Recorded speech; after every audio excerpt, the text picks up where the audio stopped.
దేవుని కృపావాక్యం వింటున్న మీ అందరికీ ప్రభు పేరట వందనాలు. పరిశుద్ధ బైబిల్లో నుండి కీర్తనలు 3వ అధ్యాయము 8వ వచనాన్ని మనము చదువుకుందాం. అక్కడ 2 సంగతులు ఉన్నవి. 2 సంగతులు కూడా మనము తెలుసుకుందాం. మొదటి మాట, రక్షణ యెహోవాదే. రెండో మాట, నీ ప్రజల మీదకి నీ ఆశీర్వాదములు వచ్చునుగాక. మొదటి మాట మనం జ్ఞాపకం చేసుకున్నట్టయితే, రక్షణ యెహోవాదే. ఎవరు నిన్ను రక్షించలేరు, ఎవరు నిన్ను కాపాడలేరు. రక్షించేది నిన్ను ఎవరు, రక్షణ కలిగించేది ఎవరంటే యెహోవానే. రక్షణ యెహోవాదే.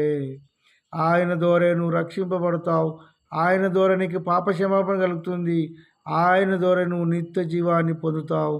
ఆయన ద్వారా నువ్వు దేవుని రాజ్యాన్ని స్వతంత్రించుకుంటావు. యేసు రక్తము ప్రతి పాపమును కడుగును. రక్షణ యెహోవాదే. ఆయన నమ్ముకుంటేనే నీకు మోక్షం, ఆయన నమ్ముకుంటేనే నీకు నిత్య జీవం, ఆయన నమ్ముకుంటేనే నీకు పరలోక రాజ్యం. ఆయనే నీ పాపములు క్షమించగల సమర్థుడు.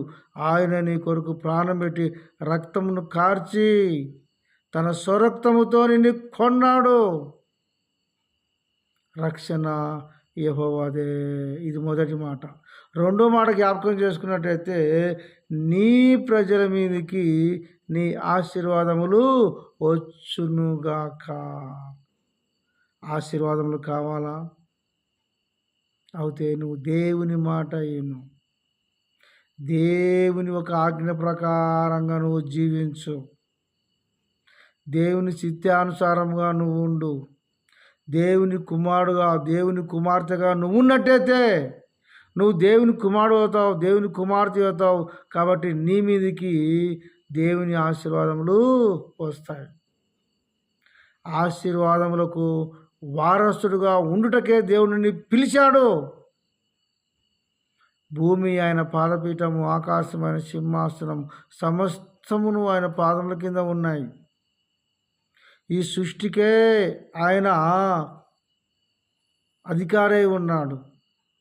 నీవు దేవుని బిడ్డ అయినట్టయితే అన్నిని కూడా నీకు ఇస్తాడు. నీ ప్రజల మీదకి నీ ఆశీర్వాదములు వచ్చునుగాక. దేవుని దగ్గర రక్షణ పొందాలన్నా, లేదా దేవుని దగ్గర ఆశీర్వాదములు పొందాలన్నా నువ్వు దేవుని మాట విను. దేవుని ఒక వాక్యానికి లోబడు.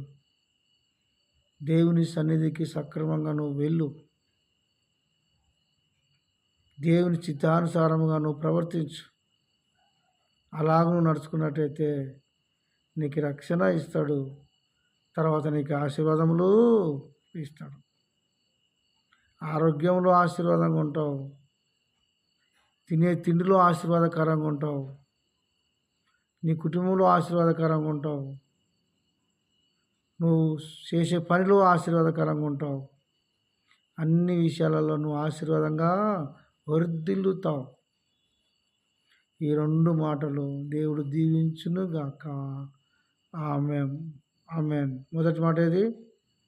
రక్షణ యెహోవాదే. రెండో మాట, నీ ప్రజల మీదకి నీ ఆశీర్వాదములు వచ్చునుగాక. ఈ 2 మాటలు